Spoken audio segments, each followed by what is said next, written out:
Assalamualaikum warahmatullahi wabarakatuh. Alhamdulillahi karimi rahman, allamal Qur'an, khalaqal insan, allamahul bayan. Langsung saja, di sini saya akan mempresentasikan tugas mata kuliah Islam Worldview yang diampu oleh dosen Prof. Samsudin Arif MA. Di sini saya akan mempresentasikan PPT dengan tema kepemimpinan non-muslim. Jadi latar belakang dari kepemimpinan muslim ini muncul perbedaan pendapat di masyarakat mengenai boleh tidaknya umat Islam memilih pemimpin non-muslim dalam konteks politik seperti bupati atau gubernur atau sebagiannya. Pihak yang melarang berpegang pada ayat-ayat Al-Quran, yaitu dalam Quran surah Al-Ma'idah ayat 51 dan surah An-Nisa ayat 144. Sedangkan yang membolehkan menafsirkan istilah aulia sebagai sekutu bukan pemimpin. Jadi kata aulia di sini itu adalah ada yang menafsirkan bahwa sebagai sekutu, bukan sebagai pemimpin. Adapun untuk kepemimpinan itu ada 3 jenis kepemimpinan dalam Islam. Dalam khazanah Islam dikenal 3 persoalan tentang kepemimpinan. Yang pertama itu adalah imamatul mafdul atau pemimpin yang kurang layak. Yang kedua adalah imamatul fasik, pemimpin yang fasik atau suka bermaksiat. Dan yang ketiga atau yang terakhir ini adalah imamatul kafir, pemimpin non muslim. Untuk kedua yang pertama, sebagai ulama masih memberikan toleransi demi menghindari kerusakan lebih besar. Namun, pemimpin non muslim secara normatif dan historis tidak pernah dibenarkan. Kita melanjut ke slide berikutnya, yaitu pandangan ulama klasik. Para ulama seperti Imam An-Nawawi dan literatur fikih seperti Al-Iqna menetapkan syarat pemimpin harus seorang muslim, adil, berilmu, laki-laki, dan memiliki kapasitas kepemimpinan. Rasulullah dan para khalifah juga tidak pernah mengangkat orang kafir sebagai pemimpin dalam pemerintahan. Adapun untuk slide selanjutnya itu adalah makna aulia dan hubungan dengan non-muslim menurut ulama seperti Fakhruddin Ar-Razi dan Ar-Raqib Al-Isfahani. Larangan menjadikan non-muslim sebagai aulia mencakup yang pertama itu meridoi kekufurannya, jelas dilarang. Jadi dengan ditunjuknya seorang pemimpin non-muslim, pasti mau tidak mau dia akan memiliki kekuasaan dan pasti dia akan mempromosikan tentang budaya-budaya keagamaan mereka dan itu bertentangan dengan agama kita. Adapun yang kedua adalah menjalin pergaulan baik. Nah, ini diperbolehkan. Ini tidak ada masalah, no problem. Karena kita sebagai manusia itu kita hidup berdampingan, kita saling membutuhkan bantuan dan lain sebagainya. Tapi kalau masalah agama sudah jelas seperti yang kita ketahui dalam surah Al-Kafirun. Adapun yang ketiga adalah memberi dukungan dan kekuasaan. Ini dilarang. Jadi memberikan wilayah atau kekuasaan kepada non-muslim dalam konteks politik Islam dianggap melanggar prinsip ini.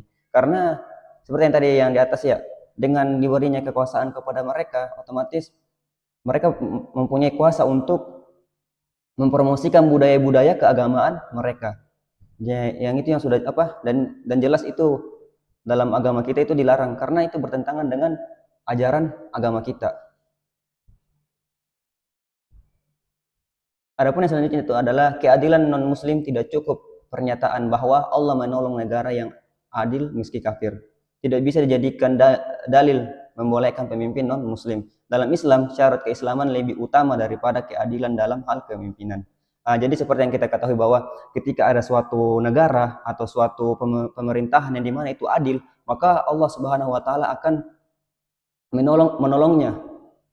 Ini yang ini ada yang menyatakan atau mengambil dalil ini bahwa walaupun itu non muslim tapi kalau dia bersikap adil maka itu tidak apa-apa.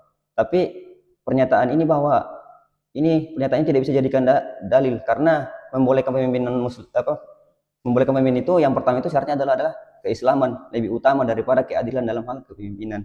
Karena kalau orang muslim walaupun dia tidak adil, tapi setidaknya dia tidak menyuruh kita melakukan hal yang dilarang oleh Allah Subhanahu wa taala. Adapun yang selanjutnya adalah kepemimpinan adalah urusan agama. Nah, dalam Islam memilih pemimpin bukan hanya urusan politik tetapi juga urusan agama. Tujuan dari adanya pemimpin adalah untuk menegaskan syariat dan mengatur urusan dunia.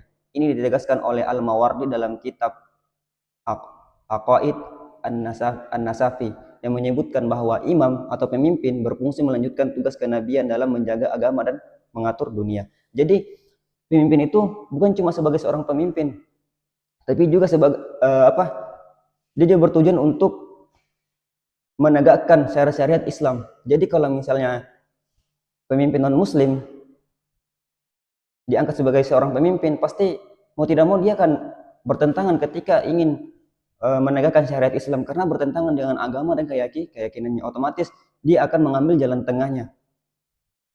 Nah, otomatis dia akan, seperti yang tadi saya sampaikan, bahwa dia akan menyampaikan atau mempromosikan nilai-nilai keagamaan dan kebudayaan mereka.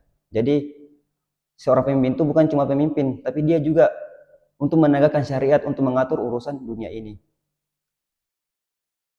Adapun yang selanjutnya adalah terakhir adalah kesimpulan. Dalam pandangan Islam normatif dan historis, kepemimpinan politik hanya boleh dipegang oleh orang muslim. Ini merupakan konsensus mayoritas ulama klasik dan tidak ditemukan presiden sejarah dalam pemerintahan Islam yang mengangkat pemimpin non muslim dalam struktur kekuasaan utama. Pilihan politik umat Islam sebagiannya mempertimbangkan prinsip keimanan dan syariat, bukan hanya aspek administratif atau pragmatis.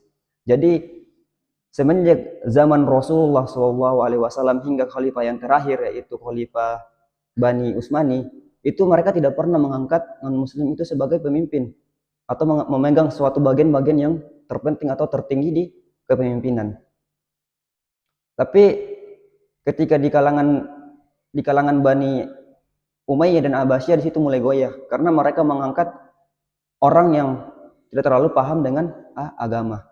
Jadi sejarah Islam itu dari khalifah dari zaman Nabi Muhammad hingga khalifah Islam yang terakhir itu, mereka tidak pernah mengangkat non muslim sebagai pemimpin atau pemegang bagian-bagian tertentu dalam kepemerintahan.